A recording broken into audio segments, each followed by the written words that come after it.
कबाड़े मिल मिल के थक गया, थोड़ी देर सो लेता हूँ। ओहो, ये कबाड़ ऐसे ही रख के सोऊंगा, चुरा लेगा, 200-300 का चूना लग जाएगा। यहाँ छुपा देता हूँ, किसी की नजर भी नहीं पड़ेगी, आराम से सो सकता हूँ। भैया भैया हाँ? भैया, आपने एक लड़की देखी यहाँ से भागते हुए? लड़की देखिए, ये क्या होता है? डरा दिया आपने, बस सो रहा था। जाइए, नहीं देखा है, जाइए। बताइए ना, यहाँ से भागते कोई लड़की देखी? भैया भैया बता दीजिए, देखिए ना, बहुत जरूरी है।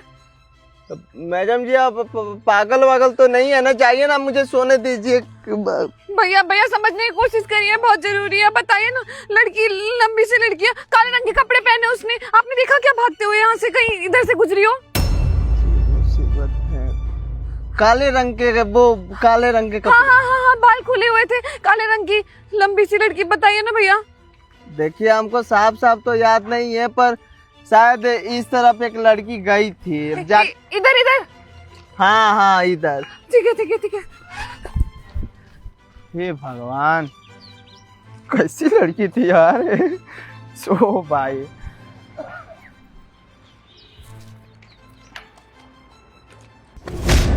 ओए, खड़ा हो जल्दी। क्या हुआ मैडम जी? कट्टा कहाँ है तेरा? कौन सा कट्टा?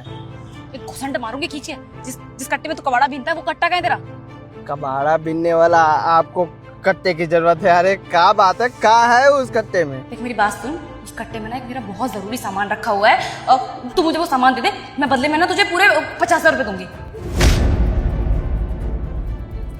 क्या सोच रहा है, जल्दी दे। हाँ, वो याद है, अभी मुझे याद है, वो कट्टा बेच। क्या कट्टा बेच दिया तूने? पागल है क्या? तुझे पता उस कट्टे में कितना जरूरी और कितना महंगा सामान था मेरा? इसको चूना लगवा दिया। कहाँ बेचा कट्टा? घर पर थोड़ी बेचूंगा, दुकान पर बेच दिया। बकवास कर रहा है? कहाँ किस दुकान पे बेचा, जल्दी बता। अब ये भी नहीं पता है, नींद में था, अभी देखी ना, सो रहा था यहाँ पर, नींद में था। ये किसी दुकान पर बेच दिया। जितने ये दुकान दिख रहे हैं ना, इसी में किसी को बेच दिया। किस तरफ है दुकान? उस सामने। ठीक है, बेवकूफ कहीं का। बेवकूफ कहीं का। मैडम जी ने बोला कि उस कट्टे में कीमती सामान है, तो जरूर कोई महंगा होगा, और जो भी हो हमारा हो गया। देखते हैं।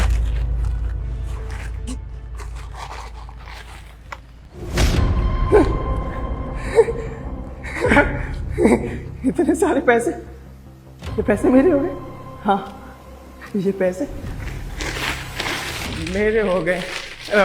इतना तो पैसा मेरे बाप ने भी नहीं देखा होगा। मैडम जी सोच रही थी ना कि मैं कबाड़ बीनता हूँ, इसका मतलब पागल हूँ, मुझे समझ नहीं है। अरे अच्छे समझ के आगे मेरे फेल हो जाएंगे, इंजीनियर भी फेल हो जाएंगे। हाँ, उनको लगता है मुझे कुछ आता नहीं है। अब इन पैसों से ऐश मौज करूँगा। तो वही मैडम है, जब मैं सो रहा था आई थी और बहुत परेशान लग रही थी, और अभी भी परेशान है। कोई दिक्कत है क्या? जाकर एक बार पूछ लेता हूँ। मैडम जी, कोई दिक्कत है क्या? परेशान लग रही हैं आप? भैया, जिस लड़की को ढूंढ रही थी ना, वो मिली ही नहीं। मैंने इधर भी ढूंढा, पता नहीं कहाँ चली गई। मैं इतने सारे पैसे लेकर,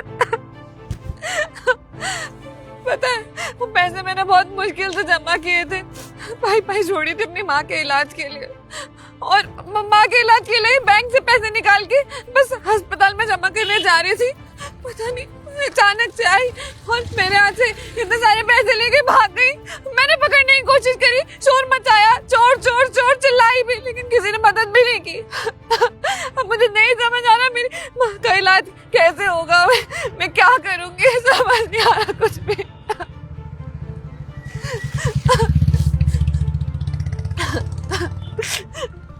मैडम जी देखिए, जो हुआ आपके साथ बहुत गलत हुआ, पर इसमें आपकी गलती है? हैं? इतने सारे पैसे अगर हॉस्पिटल में लेकर जा रही थी बैग से निकाल कर, तो साथ में अपने बाबूजी, भाई किसी को ले लेती। जानती है ना, जुग जमाना आजकल का खराब है। कोई नहीं है मेरा, मेरी माँ के अलावा। हम दोनों बस एक दूसरे की दुनिया है। पता थोड़ी था कि आज ये दिन देखना पड़ेगा।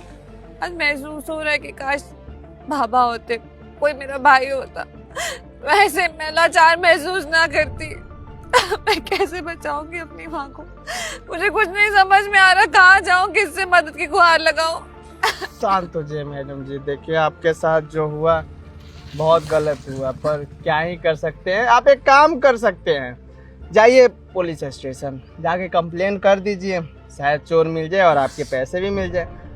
चलते हैं हम, बुरा लगा सुनकर, ठीक है?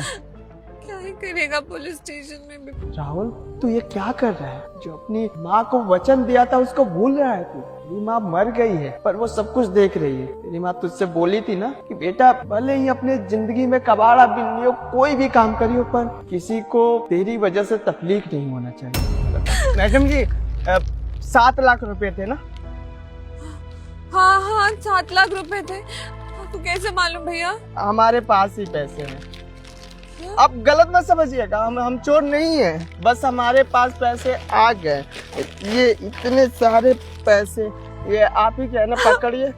हमारे ही पैसे हमारी माँ के इलाज के लिए। देखिए मैडम जी हम ना कबाड़ बीनते हैं, चोरी नहीं करते। पता नहीं हमारे ये बोरी में कैसे पैसे आ गए। अब वो बता रही थी ना जो लड़की थी वो काले रंग के कपड़े पहनी थी, वही मेरे पास आई थी जब सोया था, तो बोल रही थी कि मेरा इसमें कीमती सामान है। और मैं भी लालच में आ गया था, सोचा कि रख लूंगा और देखा कि इतने सारे पैसे हैं। यहाँ आके पता चला कि ये पैसे आपके हैं, रख लीजिए, आपके माँ का इलाज के लिए पैसे रख लीजिए, कोई बात नहीं। थैंक यू भैया, बहुत बहुत शुक्रिया आपका। आप मेरे सामने मेरे पैसे वापस लेकर आ गए, बहुत बहुत धन्यवाद। अब मेरी माँ का इलाज हो जाएगा, वो ठीक हो जाएंगी। आप सच में बहुत अच्छे इंसान है, भगवान आपका भला करे। मैडम जी मैं अच्छा नहीं हूँ, अच्छा मेरी अम्मा थी। अब तो इस दुनिया में नहीं है पर बहुत याद आती है। जब भी सोचता हूँ ना उनके बारे में आंखों में आंसू आ जाते हैं। मैडम जी जानती है वो मुझे ना बहुत अच्छा संस्कार दिए। बोली है ना कि बेटा अगर मैं कभी ना रहूं ना तो बेईमानी मत करियो, अच्छे से रहियो और भले छोटा काम कर लियो, 100-50 कमा लियो पर किसी का दिल मत दुखाइयो। मैडम जी अगर मुझे भी गलत संस्कार मिलते ना तो मैं आपके ये पैसे नहीं लौटाता। मैडम जी लेकर भाग जाता, समझी ना आप, लेकर भाग जाता। खैर आप इलाज के लिए जाइए। नहीं अब एक काम करिए, आप मेरे साथ हॉस्पिटल चलिए, नहीं तो अकेले जाएंगी कोई और छीन लेगा, फिर तो और तो दिक्कत हो जाएगी ना। हाँ भैया आप चलिए मेरे साथ। हाँ छुपा लीजिए।